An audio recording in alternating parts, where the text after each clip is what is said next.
22 গজের ক্রিকেটের উন্মাদনা উপচে পড়ছে 90 মিনিটের ফুটবলে। বাংলাদেশ ক্রিকেট দলের অধিনায়ক লিটন কুমার দাসের কড়া নজর গোলবলের খেলায়। ক্রিকেটের ছুটির দিনে সময় কাটানোর উপলক্ষ হয়ে উঠছে ফুটবল, আর সেখানে যদি হয় ফুটবলের নবজাগরণ, তাহলে তো নজর রাখতেই হয়। তাই টি-20 ক্যাপ্টেন দেখেছেন হামজা ফাহমিদুলদের খেলা, তা নিয়ে ফেসবুকে পোস্টও শেয়ার করেছেন টাইগার্স কিপার।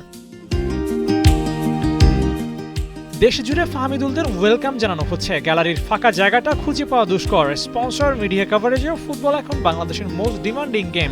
লিটনদের জন্য বাংলাদেশের ম্যাচ ছিল গুরুত্বপূর্ণ ইভেন্ট। মাঠে গিয়ে খেলা না দেখা হলেও ঘরে বসেই দেখেছেন হামজাদের ম্যাচ। পয়সা উসুল করা ম্যাচটা টাইগারদের জন্য বার্তা দিয়ে রাখছে। বোঝা যাচ্ছে সাফল্যই শেষ কথা। ক্রিকেটের দুর্দিনে পুরনো কথাটাই সবার সামনে ভাসছে। ইতিহাস বিজয়ীদের মনে রাখে।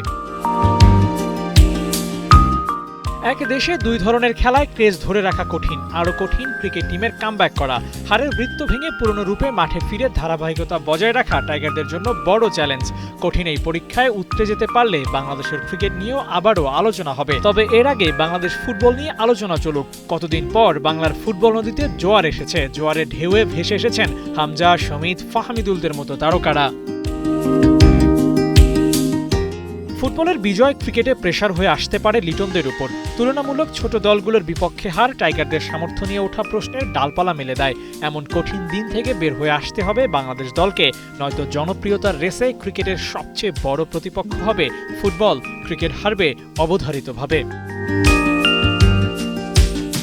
আবু নাঈম, ৭১।